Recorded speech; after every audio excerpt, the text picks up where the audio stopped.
Upacara peringatan ulang tahun DKI Jakarta yang ke-493 diadakan di lapangan Blok G Balai Kota Jakarta Pusat. Upacara diikuti 150 peserta dengan menaati protokol kesehatan.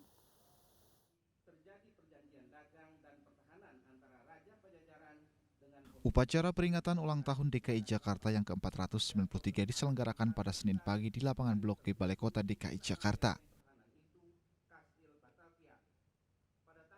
Upacara dipimpin langsung Gubernur DKI Jakarta Anies Baswedan, diikuti 150 peserta dengan aturan protokol kesehatan. Gubernur Anies Baswedan bersama seluruh peserta upacara mengenakan pakaian khas Betawi. Laki-laki mengenakan ujung serong, sementara perempuan mengenakan kebaya encim. Ulang tahun DKI Jakarta yang ke-493 kali ini bertepatan dengan pandemi COVID-19. Beragam acara meriah yang biasanya digelar menyambut ulang tahun Ibu Kota Indonesia ini diadakan secara online.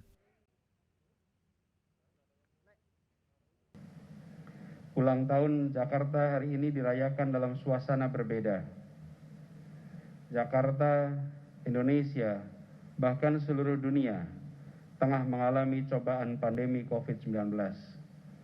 Jakarta menjadi epicenter yang pertama, tapi alhamdulillah saat ini kondisi wabah mulai terkendali di ibu kota.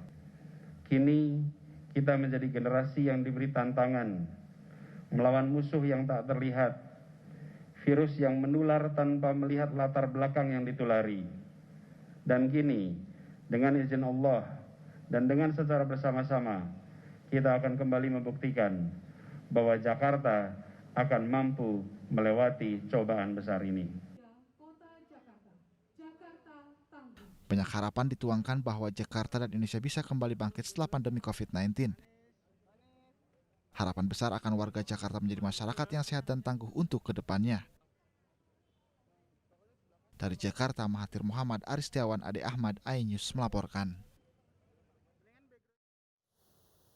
Lantas bagaimana pemerintah Provinsi DKI Jakarta menghadapi pandemi corona terutama di saat perayaan Hari Ulang Tahun Jakarta? Berikut wawancara rekan Anissa Dasuki bersama Gubernur DKI Jakarta Anies Baswedan yang telah kami rekam sebelumnya. Selamat malam pemirsa DKI Jakarta, hari ini merayakan ulang tahun yang ke-493. Beragam tantangan masih harus dihadapi ibu kota, terutama saat pandemi COVID-19. Bagaimana Jakarta mengatasinya? Sudah bergabung bersama kami Gubernur DKI Jakarta, Bapak Anies Baswedan melalui sambungan Skype. Selamat malam Pak Anies. Selamat malam. Sebelumnya saya ucapkan selamat ulang tahun untuk Jakarta yang ke-493. Saya tahu perayaan tahun ini sangat berbeda dari tahun-tahun sebelumnya. Tidak ada kemeriahan, tidak ada pesta kembang api dan lain sebagainya ya Pak ya. Iya betul. Pak Anies. Betul, tahun ini tahun yang beda sekali dengan tahun-tahun sebelumnya. Betul. Pak Anies, apa yang berbeda di DKI Jakarta di tengah corona tahun ini dengan tahun-tahun sebelumnya? Biasanya ada karnaval ya Pak ya. Ada pesta kembang api, ada pesta diskon juga nih Pak. Untuk tahun ini, adjust dengan situasi pandemi COVID-19, apa yang dilakukan di HUT Jakarta tahun ini Pak? Jadi betul, semua kegiatan yang sifatnya mengumpulkan orang itu ditiadakan. Jadi perayaannya tetap, tapi kerumunannya tidak ada. Jadi misalnya tadi kan bilang biasanya ada Jakarta Great Sale. Tahun ini jadinya Jakarta Great Online Sale. Lalu biasanya ada karnaval, pesta seni. Nah sekarang dikerjakannya virtual. Jadi kegiatan kebudayaan, lalu keliling kota Jakarta, virtual tour, Jakarta Fair tidak mungkin kita laksanakan karena tentu saja potensi penularannya tinggi. Jadi semua kegiatan yang sifatnya mengumpulkan orang tidak dilakukan, tapi perayaan tetap. Dan tahun ini kita memilih tema Jakarta Tangguh. Karena kita sedang menghadapi tantangan besar, tapi Jakarta ini berisi pribadi-pribadi tangguh. Orang-orang yang datang ke tempat ini adalah orang-orang yang memilih untuk menyongsong kesempatan. Orang-orang yang berani menghadapi tantangan. Orang-orang yang memilih untuk tidak sekedar hidup seperti biasanya, tapi ingin berubah. Nah, saat ini kita ketemu dengan pandemi dan harus berada di rumah, mengurangi kegiatan dari mulai kegiatan keagamaan, kegiatan sosial, ekonomi, budaya. Dan selama 3 bulan ini, alhamdulillah, Jakarta kondisi wabahnya sudah jauh lebih terkendali. Karena itu seperti kado tersendiri untuk ulang tahun Jakarta. Karena di masa kita merayakan ulang tahun, pada saat yang sama kita sudah melewati puncaknya kemarin. Sekarang masa transisi, perlahan-lahan mudah-mudahan makin terkendali, dan insya Allah nanti kita bisa masuk ke fase baru yang saya biasa istilahkan fase sehat, aman, produktif. Baik Pak Anies, upacara peringatan HUT DKI Jakarta pagi tadi pun hanya diikuti 150 peserta ya Pak ya? Betul. Sisanya melalui online semua. Itu seperti apa Pak berjalannya? Unik memang. Biasanya kan kalau upacara di DKI itu ya 5.000-an lah itu yang ikut upacara, namanya juga perayaan ulang tahun. Tapi kita semua tadi pakai baju tradisional Betawi, ujung serong, kebaya, lalu semuanya berkumpul, jumlahnya cuma 150, jaga jarak. Jadi upacaranya berjarak gitu. Lalu tentu saja disiarkan secara live, bisa dilihat juga. Tapi di kantor wali kota, kantor kecamatan, kelurahan, itu juga kita selenggarakan dengan cara berjarak begitu. Jadi hikmatnya dapat, upacara untuk menghormati para pejuang kota ini juga kita lakukan, tetapi keselamatan dan keamanan juga dijaga. Baik Pak Anies, kita bergeser sedikit terkait dengan progres penanganan COVID-19 terutama di PSBB masa transisi ini di Jakarta. Sejauh ini bagaimana Pak jalannya Pak? Jadi kita sudah melewati masa transisi ini 2 minggu lebih. Kita mulai tanggal 5, sekarang tanggal 22. Alhamdulillah tadi pagi kita mendapatkan laporan dari tim peneliti di Fakultas Kesehatan Masyarakat Universitas Indonesia yang dipimpin oleh Pak Pandu Riono, Dr. Pandu Riono, yang dalam temuannya menunjukkan bahwa kondisi pandemi di Jakarta tetap terkendali.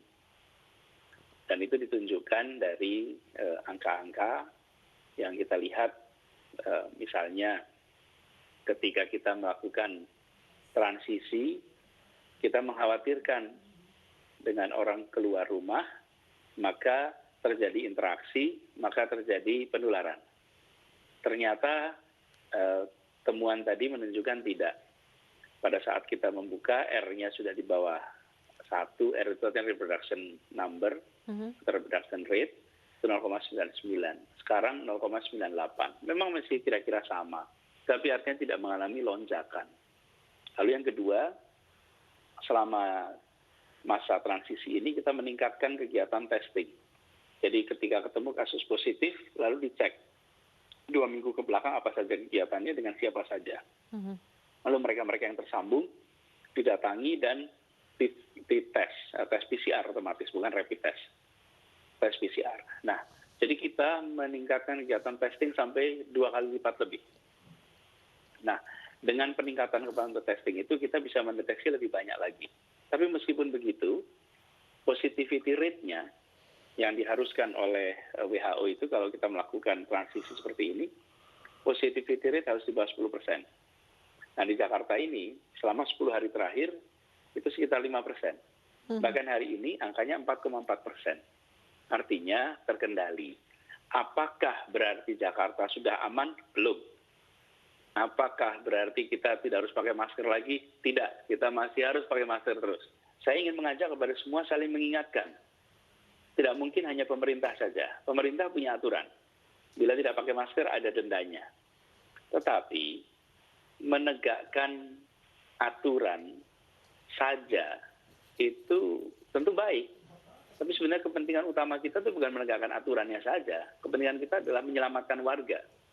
Jumlah petugas dengan jumlah masyarakat tidak sebanding. Jakarta ini ada 11 juta penduduknya. Persisnya 11.058.944 orang.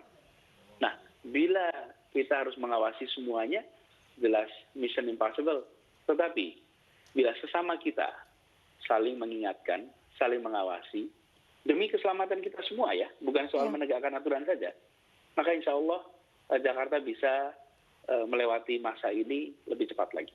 Baik, Pak Anies, rencana ke depannya PSBB transisi ini masih akan dilanjutkan atau dicabut? Karena kita lihat banyak warga Jakarta yang sudah mulai disiplin menerapkan protokol kesehatan.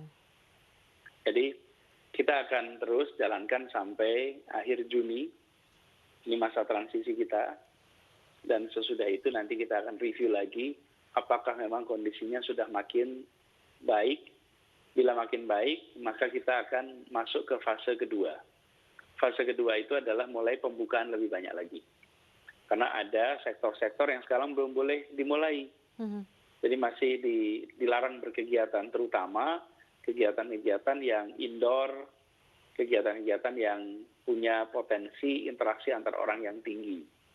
Nah, itu nanti baru dibuka pada fase berikutnya.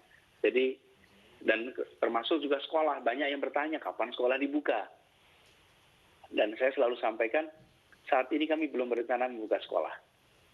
Kita akan lihat nanti apakah kondisi wabahnya sudah terkendali atau belum. Bila belum terkendali, kita tidak ingin anak-anak kita terpapar, karena anak-anak juga berisiko, dan kita ingin melindungi anak-anak itu. Baik, Pak Anies, sejauh ini sudah berapa banyak bantuan sosial yang disalurkan kepada masyarakat Jakarta, dan berapa nih Pak kira-kira anggaran yang dihabiskan? Betul, jadi kita di Jakarta ini ada 3,6 juta kepala keluarga. Dan selama krisis kesehatan, kita ada pembatasan sosial, masyarakat tidak bisa bepergian, kegiatan ekonomi pun menurun, maka ada 2,4 juta masyarakat di Jakarta, 2,4 juta kepala keluarga yang membutuhkan bantuan pangan. Jadi alhamdulillah kita berikan kemarin setiap 2 minggu ada bantuan pangan kepada masyarakat. Ini akan berjalan terus sambil kita memantau kondisi perekonomian kita. Apakah perekonomian sudah bergerak, masyarakat sudah mulai bisa berkegiatan ekonomi, sehingga kebutuhan mereka sudah tercukupi. Tapi fungsinya dari kami di pemerintahan adalah memastikan bahwa kebutuhan pokok itu terjaga dan terjamin. Di satu sisi kita ada pembatasan sosial, tapi di sisi yang lain ada kolaborasi sosial. Di satu sisi ada kegiatan di mana kita harus berada di rumah saja, tapi di sisi lain kepedulian sesama itu muncul kuat. Baik. Bahkan saya dengar dari organisasi penyalur itu, jumlah donor mereka itu bisa meningkat sampai 2 kali lipat, 220% lebih. Baik. Tetapi jumlah donasinya berkurang. Artinya solidaritasnya ada, tapi uangnya diberikan lebih sedikit. Itu ilustrasi. Baik, berarti makin banyak orang yang memiliki kesadaran untuk berbagi dengan sesama ya Pak Anies ya. Pak Anies, Iya, betul. di usia yang baru 493, apa harapan Bapak untuk warga DKI Jakarta? Teruslah menjadi warga Jakarta yang tangguh. Sejarah panjang di kota ini diisi oleh pribadi-pribadi tangguh yang membuat kita berusia sampai hampir 500 tahun. Ada masa duka, ada masa suka, ada masa di mana kita penuh dengan kebahagiaan, ada masa di mana kita penuh dengan krisis. Jakarta ini melewati segala macam. Dari naik, jatuh, bangun lagi, jatuh, bangun lagi. Sekarang kita sedang dihempas dengan pandemi COVID-19.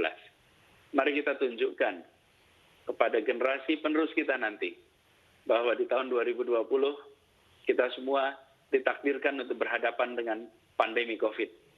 Tapi juga kita semua menunjukkan bahwa kita mampu disiplin, mampu menjaga keselamatan, peduli sesama, dan bisa melewati masa pandemi ini dengan baik. Pribadi-pribadi yang memilih berada di rumah selama 3 bulan ini, mereka adalah pahlawan dalam pandemi ini. Para ketua RT, para ketua RW yang memimpin gugus-gugus di kampung, mereka adalah pahlawan yang mengkampanyekan dan mengendalikan penularan di tingkat grassroots masyarakat. Para tenaga medis, tenaga kesehatan, mereka adalah pertahanan terakhir kita, yang mereka mencurahkan seluruh tenaganya untuk menyelamatkan saudara-saudara kita yang terpapar dan harus dirawat. Ada begitu banyak pribadi-pribadi yang tahun ini mendapatkan kehormatan untuk menghadapi pandemi ini, dan insya Allah kita menang, insya Allah kita akan lewati ini, dan insya Allah kita akan torehkan catatan emas sejarah Jakarta. Di masa yang akan datang, mereka menengok peristiwa ini dengan rasa bangga, sebagaimana kita menengok kepada masa lalu dengan rasa bangga. Itu pesan saya. Baik, amin. Semoga warga Jakarta semakin tangguh ya Pak Anies. Terima kasih Amin. atas bincang-bincangnya pada malam hari ini. Sekali lagi selamat ulang tahun untuk Ibu Kota Jakarta yang ke-493. Selamat malam Pak Anies.